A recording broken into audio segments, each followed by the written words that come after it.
Bismillahirrahmanirrahim. Dear students, Assalamu alaikum. I welcome you all to your history class, and we are going to start our first chapter today, that is consolidation of the British rule. We are going to study that how the Britishers came to India and how they ruled here, how the transfer of British power in India from East India Company to the Crown, and the salient features of the Queen Victoria's proclamation. Let's start with the background. Okay, in 16th century, okay, I'll start with the 16th century. What happened that the European nations, they adopted the policy of the colonization. So what it was in the 16th century that the European countries, nations, they started one policy that was called colonization, to occupy the weaker countries. What was the purpose? The colonization. Those countries, those nations which were weaker, they tried to occupy those areas, those lands. In fact, the European travelers, they land in the weaker countries in the shape of the traders or the merchants. They discovered the route, the sea route between Europe and India. So, what happened? That in 1600, on 31st of December 1600, a company was established. The name of that company was East India Company, okay? And Queen Elizabeth I, okay? Queen Elizabeth I, she approved that company. Now, the main purpose of that company was to go to the India, to the subcontinent, to the eastern side of India, and then to trade with them. So the headquarters of that East India Company was in London, and they mostly traded in India and China, in these eastern countries, okay, as I told you. Now, they came to India as traders, and they started their work in the beginning in Madras and Bombay, in 1610 and 1611 in Bombay. Okay, this company was so strong. This company, it had its own presidencies, armies, okay, and then the first person who came here, who came to the court of Emperor Jahangir, was Sir Thomas Roe, and he approached to Emperor Jahangir and asked his favors, and then what happened, that Jahangir allowed them to trade in India. Now, what happened, that they started working here in subcontinent as traders, but they had the hidden policy of, a hidden agenda of, in fact, expansion and occupation. How?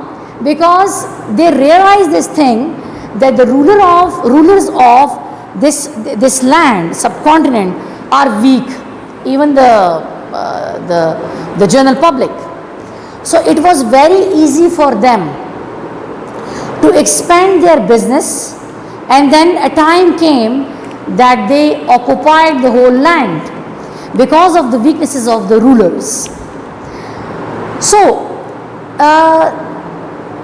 the defeat of Nawab Hyder Ali and Tipu Sultan, it was a turning point. How? That after the defeat of Nawab Hyder Ali and Tipu Sultan, they rapidly made their position strong in Indo-Pakistan, Indo-Pak. So what happened? In fact, Nawab Hyder Ali was the ruler of Mysore, okay? He was the ruler of the Mysore princely state, and Tipu Sultan was his eldest son. Nawab Hyder Ali death, and then Tipu Sultan, he died, and then Tipu Sultan, he was called the Tiger of Mysore. He was so brave, and Tipu Sultan, he fought against the British to keep Mysore independence.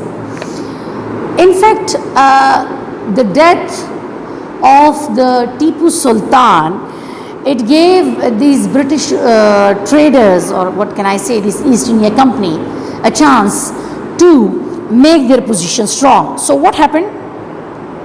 That then they occupied Sindh in 1843, and then they occupied Punjab in 1849. The state of Awadh was occupied in 1856. Now you can see that from 1843 to 1856 they occupied a very big area. So 1843, 1849, and then 1856. Then the next year in 1857, what happened? The War of Independence was fought between the Indians and the British. Now the Indians, not only the Muslim but also the Hindus, the minorities, all of them. There were certain reasons behind it. In fact, the people had frustration. The people had hatred among them against this British rule, because it was very difficult for them to accept them as rulers. Due to I'll just give you a brief information that this War of Independence was started with one event when these British rulers, they gave some weapons to the soldiers of the East India Company army, and the soldiers, the Hindu and the Muslim soldiers, they refused to use those cartridges, because it was said that it was made of the pig and cow fat. So pig is haram for Muslim and cow is sacred for the Hindus. So they refused it, and then a war, or what can I say, that a civil war started. The British won this war, and in 1857, unfortunately, the whole India was captured by the British rulers.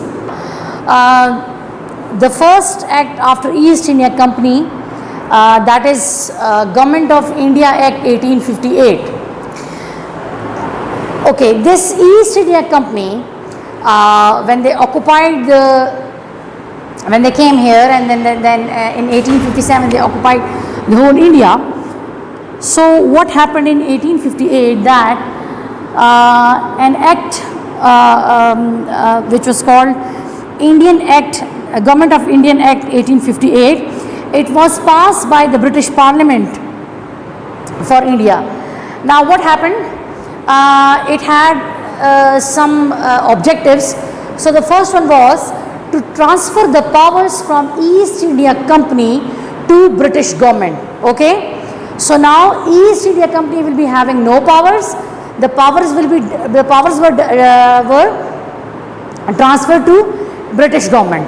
And then what happened? That a the Governor General was also nominated.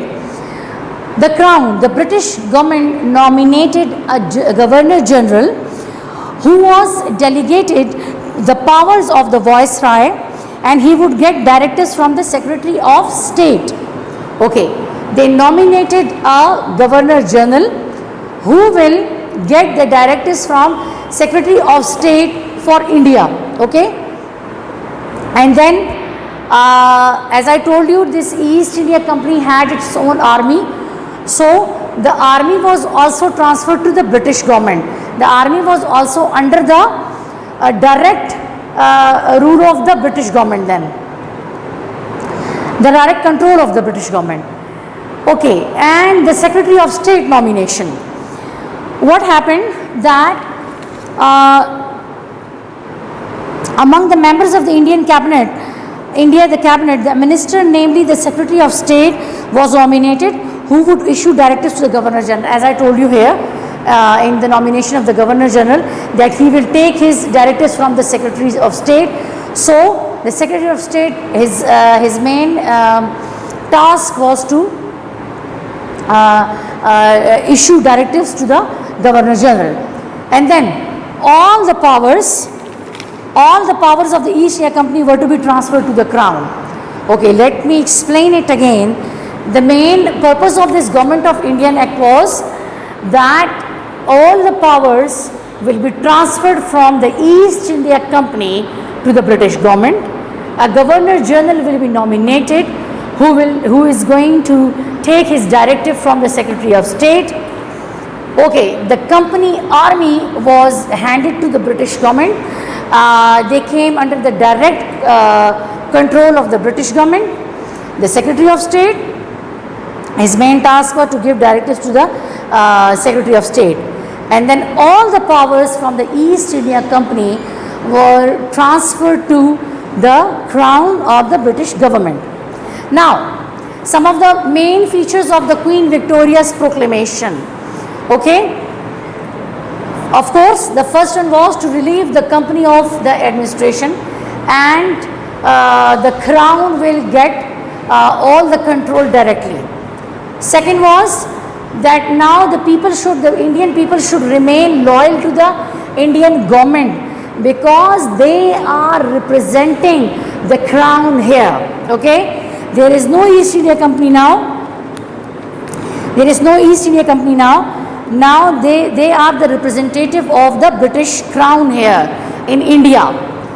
Okay, the first Governor General Canning was appointed as the first Governor General. He was directed to receive orders from the Crown. Okay, he was directed to receive orders from the Crown through Secretary of State, as I told you here that he was nominated. Okay, so the Governor General, okay, you remember here, as I told you, he will take the directives from the Secretary of State. So Canning was the first Governor General, and he was asked to receive orders of Crown through Secretary of the State of India. And then they said that there will be they will take no aggressive steps against the princely states. Those states will be run by their rulers. The rulers will retain their power and respect. Okay. Now, and then they said that they are going to ensure the progress and prosperity of the people of India. There will be no interference in their religious affairs. Everybody will free to perform their rituals, whatever their faith is, they can worship according to it. And then they gave the surety that before enacting any law, they will keep in consideration the Indian customs and the traditions. Okay, no law, no any kind of law will be enacted here in India without taking in mind, without considering the religious custom and the traditions of the Indian people, India. Now, of course, there will be priority given to the law and order. Crimes of Indian will be forgiven. All crimes can be forgiven, but if they kill any British person, it will not be forgiven. And then I hope you have understood all the main features of the Queen Victoria's proclamation. You can see here that the power was given to the British Crown. People were asked to remain loyal to the Indian government. And then Canning was appointed as the first Governor General, and he was asked to receive the orders from of the Crown through Secretary of State of India. And then the princely states rulers, they will rule their states, and they will be having their power and respect. Then the progress and prosperity of people of India, they ensured it. and there will be no interference in the religious affairs. Before enacting any law, they will keep in mind the Indian tradition and customs, and there will be no forgiveness for killing any Britisher. So this proclamation of the British Crown was a landmark in the political history of the Indian administration till 1917. Okay, and now we are going to discuss what steps were taken by the British government to run the government smoothly here in India, in subcontinent. Okay, when the power was transferred to the British government or crown, so what happened? That the Indian administration now was under the control of the crown, under the control of the British government. Okay, and as I told you before, that the Secretary of State was appointed by the crown, and his task was to look the directives of the British government. And this Secretary of State was among the members, among the members of the British cabinet. Okay, then Executive Council was set up for the Indian administration, and then the Legislative Council was also set up by the Governor General to make laws for the country. Now the main task of Legislative Council was to make laws for the Indian people, for the subcontinent, and the Executive Council was responsible for the administration setup. And then Indian Civil Service 1853, Indian Civil Service 1853 was set up to run the government affairs.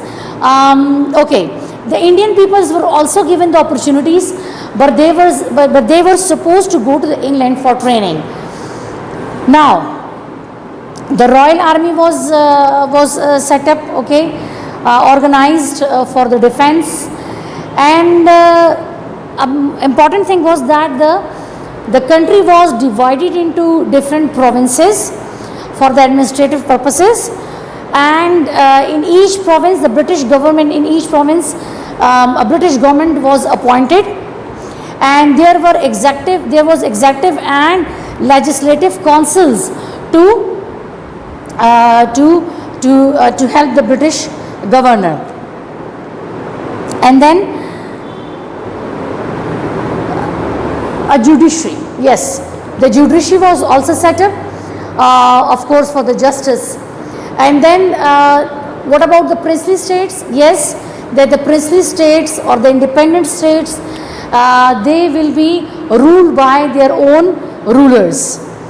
They are not under the direct rule of the British government. Okay, in fact, these whole points, this British administration, the main point of this British administration was to maintain the supremacy of the British government. But later on, with the passage of time, they also gave